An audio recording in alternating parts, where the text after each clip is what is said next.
अस्सलामुअलैकुम स्टूडेंट, हम कर रहे थे एक्सरसाइज नंबर 10.2। पिछले लेक्चर में हमने क्वेश्चन नंबर 9 तक कंप्लीट किया। अब हम स्टार्ट करने लगे हैं क्वेश्चन नंबर 10।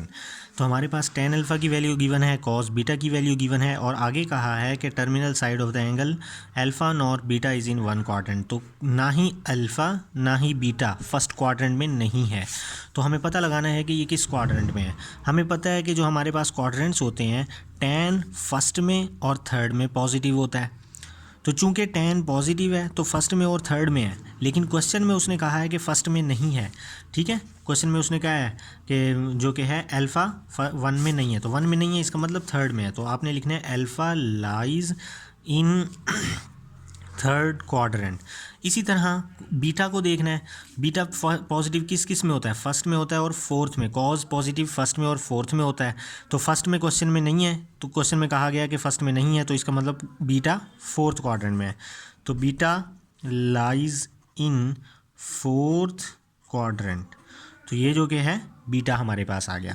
अब हमारे पास tan की वैल्यू गिवन है, tan alpha is equal to 3/4। हमें इसका फॉर्मूला याद है, परपेंडिकुलर ओवर बेस। अगर कंपेयर करूं मैं तो परपेंडिकुलर की वैल्यू 3 और बेस की वैल्यू कितनी आ जाएगी 4।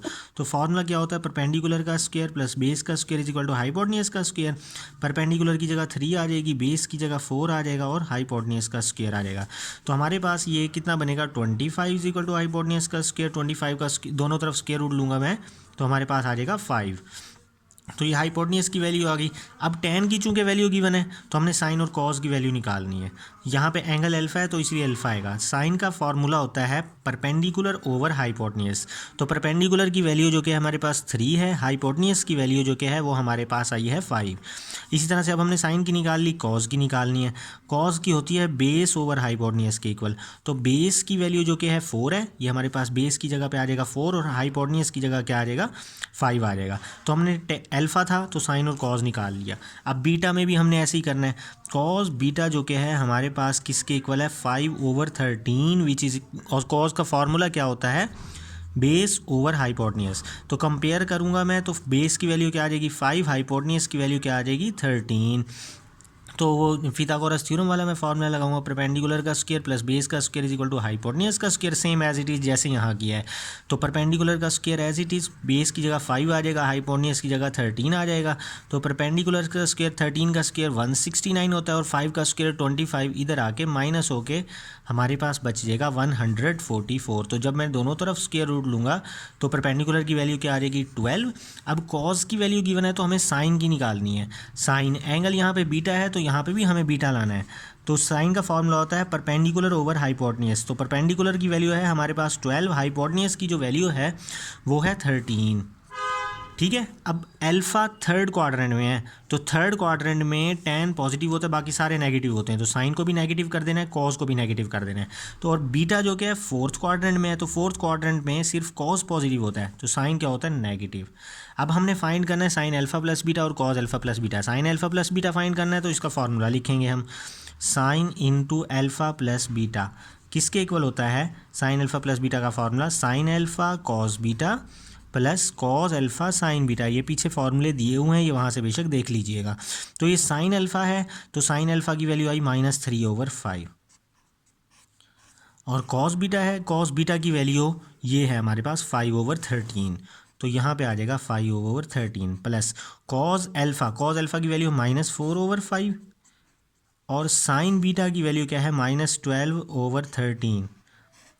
तो माइनस एज इट इज़ 3 5 ज़ा 15 ओवर 5 13 ज़ा 65 प्लस ये भी माइनस माइनस प्लस हो जाएगा। तो 4 को 12 से मल्टीप्लाई करवा देंगे तो 48 हो जाएगा।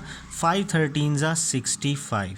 तो अब जब हम इसको मज़ीद सॉल्व कर देंगे तो एलसीएम लेंगे तो एलसीएम आएगा हमारे पास 65। जब एलसीएम में सेम वैल्यू आए तो ऊपर वाली वैल्यूज़ को भी हम सेम लिख देते हैं। तो -15 प्लस 48। तो जब मैं इसको सॉल्व करूंगा ये हमारे पास आ जाएगा 33 डिवाइडेड बाय 65। ये हमारे पास इसके sine into alpha plus beta का आंसर। अब हमने निकालना है cause into alpha plus beta.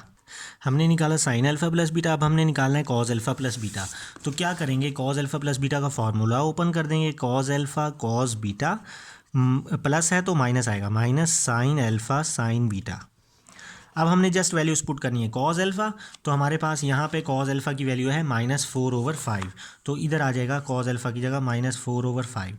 आगे कॉज बीटा है, तो कॉज बीटा की वैल्यू ये है हमारे पास 5/13, तो यहाँ पे आ जाएगा हमारे पास 5/13।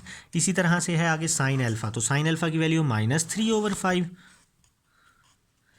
और आगे है साइन बीटा, इसकी वैल्यू -12/13, तो ये आ जाएगा -12/13।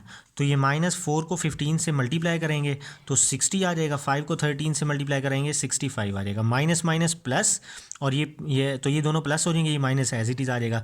3 को 12 से मल्टीप्लाई करेंगे तो 36 आ जाएगा, और 5 13 ज़ा 65। तो अब जो कि हमारे पास जब हम एलसीएम लेंगे तो एलसीएम सेम है, तो ऊपर वाली वैल्यूज़ को भी हम सेम लिख लेंगे, 60 और -36, तो माइनस माइनस प्लस होता है, तो मैं इसको कर दूंगा प्लस, तो 60 और 36 हो जाएगा हमारे पास 96 डिवाइडेड बाय 65।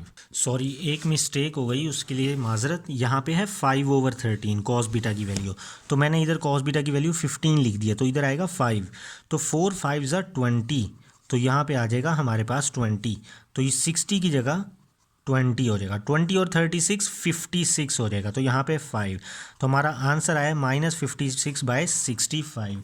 तो हमारा जो कि है इसका पार्ट नंबर 1 कंप्लीट हुआ। इंशाल्लाह नेक्स्ट वीडियो लेक्चर में पार्ट नंबर 2 करवाऊँगा, क्योंकि वीडियो की लेंथ लंबी हो रही है। इजाज़त दीजिए, अल्लाह हाफिज़।